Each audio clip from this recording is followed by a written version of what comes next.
대한축구협회가 홍명보 축구대표팀 감독 선임 과정을 낱낱이 공개하며 논란과 의혹들에 대해 반박했으나 오히려 폭격을 맞고 있습니다. 홍명보 감독 선임 과정에서 국민적 비판을 받은 KFA는 장문의 글을 통해 축구협회는 모든 절차와 규정을 준수했다. 감독 선임이라는 궁극적 목표를 차질 없이 이루기 위해 절차를 진행했다고 밝혔습니다. 먼저 정혜성 전력강화위원장이 사퇴한 후 이 이사가 감독 선임 업무를 맡은 것에 대해 최종 후보 면담을 앞두고 위원장의 사의 표명이라는 상황이 발생했다. 그동안 전력강화위원회에 참석해 위원장 및 위원들과 감독 면담 검증 과정을 함께 해온 협회 행정관계자, 기술총괄이사가 해당 후보들에 대한 최종 면담 및 협상, 계약 진행 업무를 이어받는 것은 문제가 없다고 판단했다고 설명했습니다. 이어 이 이사는 10차 전력강화위원회 당시 후보들에 대한 게임 모델 검증에 배석하고 지난달 25일 정 위원장이 해당 2명의 외국인 감독을 화상 면담할 때도 함께 진행한 바 있다. 협회의 기술파트 행정을 총괄하고 있다. 이에 기술총괄이사는 지난달 30일 가능한 전력강화위원들 대상으로 온라인 회의를 열어 자신이 후속 업무를 이어가는 것에 대한 동의를 받았다고 설명했습니다.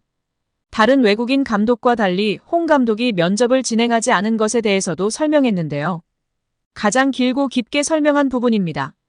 KFA는 홍 감독과 면담이 진행되지 않을 경우 외국인 2명 중 우선순위에 오른 감독과 계약 협상을 마무리 지을 예정이었다. 언론 보도 중 한 외국인 감독은 장문의 분석 자료도 제시했다며 홍 감독의 면담이 특혜라는 주장이 있는데 물론 자료를 잘 준비해오면 그 감독과 에이전트가 의욕 있고 성에 있다고 볼 수 있겠지만 그것이 대표팀 감독으로서의 능력과 경쟁력이 있다는 근거는 아닐 것이라고 했습니다.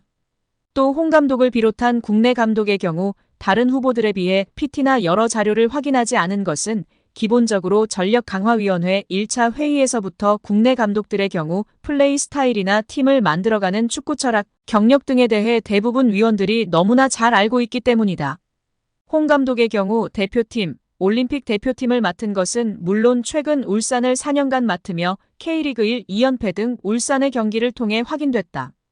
위원들은 국내 감독을 뽑는다면 현직이더라도 홍명보 감독을 뽑아야 한다는 의견이 위원회 구성 초반부터 거론됐다.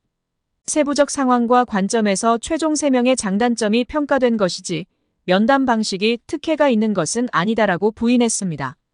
전력강화위원장 사퇴 등 비상 상황을 대비한 규정이 미비했던 점은 인정했습니다. 박주호 전력강화위원회 폭로를 염두에 둔 듯 전강위 참석 위원들에게 사전에 충분히 관련 규정을 설명하지 못해 오해를 불러일으켰다고도 했습니다. KFA는 이번 과정에서 아쉬웠던 부분은 첫째, 모든 상황 특히 비상 상황을 대비한 규정이 미비했다는 점, 둘째, 전력강화위원회 참석 위원들에게 사전에 충분히 관련 규정을 설명하지 못하여 위원회의 역할과 한계에 대한 오해를 불러일으켰다는 점이다.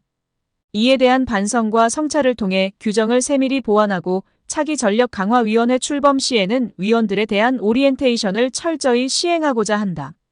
협회의 세심하지 못한 업무 처리로 인해 오해를 불러일으킨 점에 대해 사과드리며 홍명보 감독 선임 과정상 각자가 처한 위치에서 전문성을 가지고 성실히 임해주신 국가대표 전력강화위원 모든 분께 심심한 감사의 말씀을 드린다고 덧붙였습니다. 가장 유력한 후보로 언급됐던 제시 마치 감독과의 협상 실패 이유로는 세금과 국내 거주 문제를 꼽았습니다. KFA는 해당 감독은 화상 면담 및 대면 면담 후 전술적 플랜이나 지도 스타일, 경력 등이 매우 높은 평가를 받고 1순위 협상이 진행됐다. 기술적 부분에서는 대한민국 대표팀 감독에 상당히 부합한다 생각했기 때문에 국내 거주 조건의 확인이 중요했다고 밝혔습니다. 이어 해당 후보 에이전트 측은 협상 초반에는 연봉 규모나 국내 거주 요건에 대해 호의적이었다. 그러나 이후 소득세율 등 세금에 대한 다양한 질의와 협상이 수차례 진행되는 과정에서 협상이 지연된 점이 있다. 협회 측의 요청 시한이 지나 협상이 사실상 결렬되고 최종적으로 상대 측에서는 국내 거주 문제와 세금 문제로 감독직 제안을 포기한다는 회신이 왔다고 했습니다. 해명과 반박을 내놓았지만 팬들을 설득하기에는 부족하다는 지적이 지배적인 상황입니다. 5개월 넘게 외국인 감독들을 중심으로 새 사령탑을 물색하다 홍 감독을 낙점하기까지의 과정을 여전히 팬들은 납득하지 못하고 있습니다. 이날 입장문에서 새로운 내용은 거의 없었습니다. 문체부 감사를 대비하기 위한 말장난과 형식적인 서류를 만들고 있다는 느낌뿐이었습니다. 특히 정혜성 전 국가대표 전력강화위원장의 명확한 사퇴 배경, 그를 대신했다는 이임생 기술총괄이사의 자격 논란, 이 이사에게 감독 선임 작업의 전권을 부여한 근거 등 민감한 부분에 대해서도 명쾌하게 설명하지 않았습니다. 축구팬들 사이에서는 프리패스 논란 부른 면접 생략 문제 외에도 전강위가 홍 감독 대하는 방식이 다른 후보들과 사뭇 달랐다는 점을 정리해 보여준 해명문 같다며 감독의 열의는 선임 시 고려해야 할 가장 기본적인 조건이다. 외국인 감독에게도 들이댄 잣대다.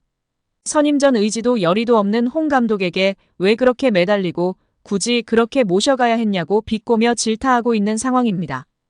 여기에 문화체육관광부가 본격 대한축구협회 감사에 돌입한 가운데 홍명보 축구대표팀 감독 선임 과정에서 명백한 하자가 나올 경우 초유의 극단적인 조치가 나올 가능성도 있는 것으로 보입니다.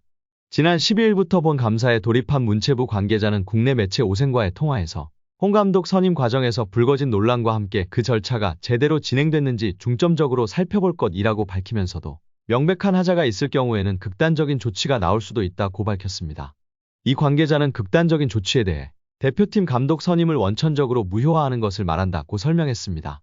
한마디로 협회가 홍 감독을 대표팀 사령탑으로 선임하는 과정에서 절차 규정을 위반했다고 결론 내릴 경우 초유의 대표팀 감독 선임 취소 사태가 벌어질 수 있다는 말입니다. 다른 문체부 관계자도 실질적으로 감독 선임을 무효화한다는 것은 쉽지 않을 것 같다. 감독 선임을 다시 돌릴 수는 없지 않겠나면서도 기초조사 과정에서 문제가 발견돼 감사의 필요성이 나왔다. 그렇지 않았다면 감사에 나서지 않았을 것이라고 가능성을 열어뒀습니다. 중요한 것은 그만큼 문체부가 축구협회 관련 사안을 중요하게 생각하고 있다는 것입니다. 정치권까지 눈여겨보고 있는 만큼 이번 감사를 통해 국민들이 납득할 수 있는 결과물을 내놓겠다는 의지가 강한 상태입니다. 더구나 문체부는 최근 2024 파리올림픽 금메달리스트 안세영의 대한배드민턴협회 저격 발언을 계기로 체육 정책을 새롭게 다듬는 것은 물론 개혁할 수 있는 적기라며 각 종목협회를 대상으로 체질 개선에 나서겠다는 의지를 보여주고 있습니다. 하지만 문체부의 감사 속도는 더디게 진행되고 있는데요. 당초 감사에 성실히 임하겠다고 밝혔던 축구협회지만 정작 감사가 시작되자 문체부의 자료 제출 요청에 제대로 응하지 않고 있습니다. 문체부 관계자는 축구협회가 요청한 자료를 제출하지 않아 감사 일정에 차질을 빚고 있다면서 당연히 받아볼 수 있을 것으로 생각했던 자료도 변호사를 앞세워 제출하지 않는다.